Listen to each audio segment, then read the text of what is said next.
One of the many questions in the mind of someone trying to set boundary is, do I have to change because this person hurts me? Hold on. Let me say the sentence again. Do I have to change because this person hurts me? Do they hurt you? Yes. Do you have to change?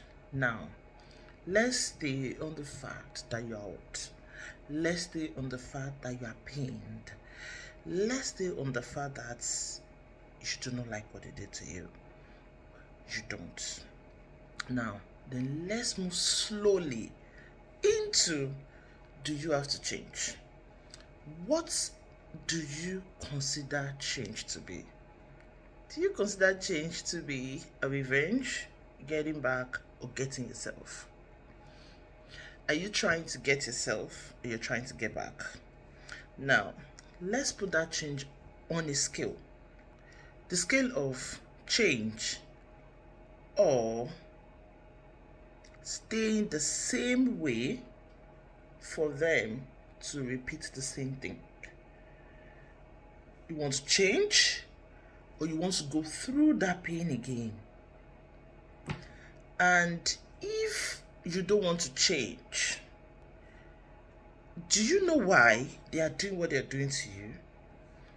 Or have you put system in place for them not to do the same thing to you again? Because why will you stay in a place where the same pain, the same pattern is repeated on you, and you are back to yourself, asking, questioning, judging, condemning, consoling yourself? Do I have to change because this person hurts me? And I feel you just ask the question and end it there. You don't sit down with that question.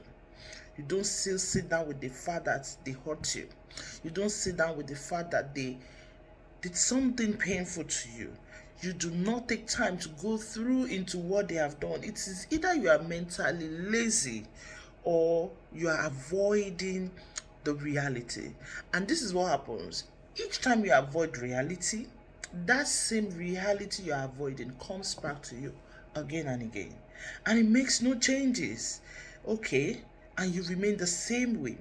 Now, oftentimes when you ask the question, do I have to change? I will always tell you, no, you don't have to change. Why? You just have to put system in place that favors you. And if you don't advocate for yourself, who wants to? So the question about that change is deep. It's about, are you trying to advocate for yourself? Are you trying to save yourself? And there is no other you. It's only you and you alone. And the only person that can advocate for you, that can save you, is Jesus. And he has died on the cross for you, so that you can know that you are valuable, you are important. You should save yourself if you have to save yourself. And that does not mean you're selfish. That means that you don't want to be someone else's trigger. You don't want to be the reason why someone is going to hellfire, because you're not saving yourself from them. You don't want to be the reason. So you are leaving yourself for somebody to hurt you over and over again, and you are the reason for them to go to hellfire because you do not want to put system in place to change. I hope you're going to see this video as someone telling you that the first question to ask when you're about to set a boundary is not the question of, do I have to change who I am, the kind person that I am, the good person that I am, so because of this person. And the question is, no, you don't have to change, but you have to put system in place for them not to meet the same person in you anymore.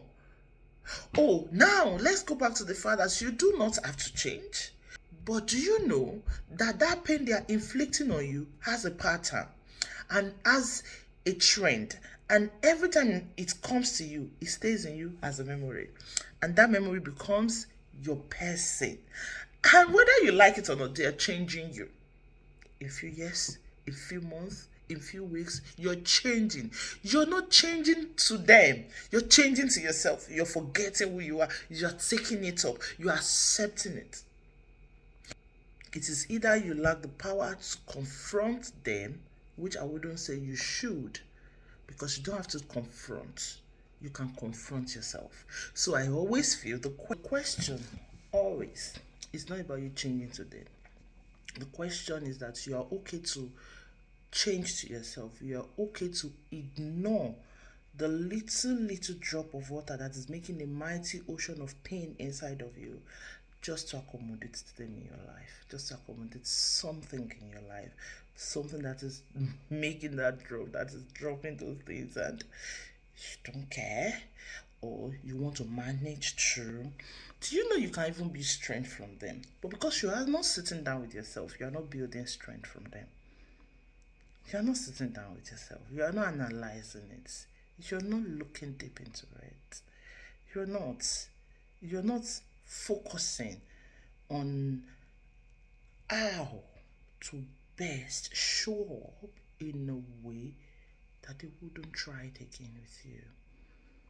You're not. And you see, these are skills. It is not in any way affecting your faith. It is a skill for life.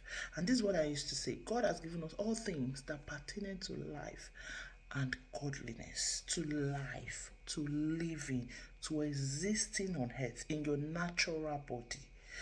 Not yet as a spiritual person, but your natural body as a spiritual being on this earth. And you see, when you create safety for yourself, you will be able to accommodate them. And that's the real truth. You'll be able to accommodate the excesses because it will be coming from a space of, you can't do more than this, that's your best, and I love you for it, but I don't want to accept it. But because you have to know the difference between what you love, how you love someone for what they do, but you don't want to accept it for yourself because it doesn't favor you, it doesn't favor your being, it is not a good energy for you. So you have to come to that space.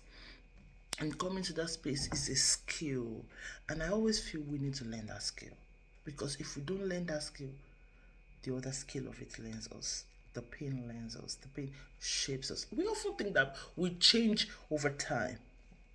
No, that decision you want to make, the system you want to put in place, it's going to change you as well. And I bet it's going to change you. It's going to change you to be more, to be mature, to build a social skill. It's going to change you.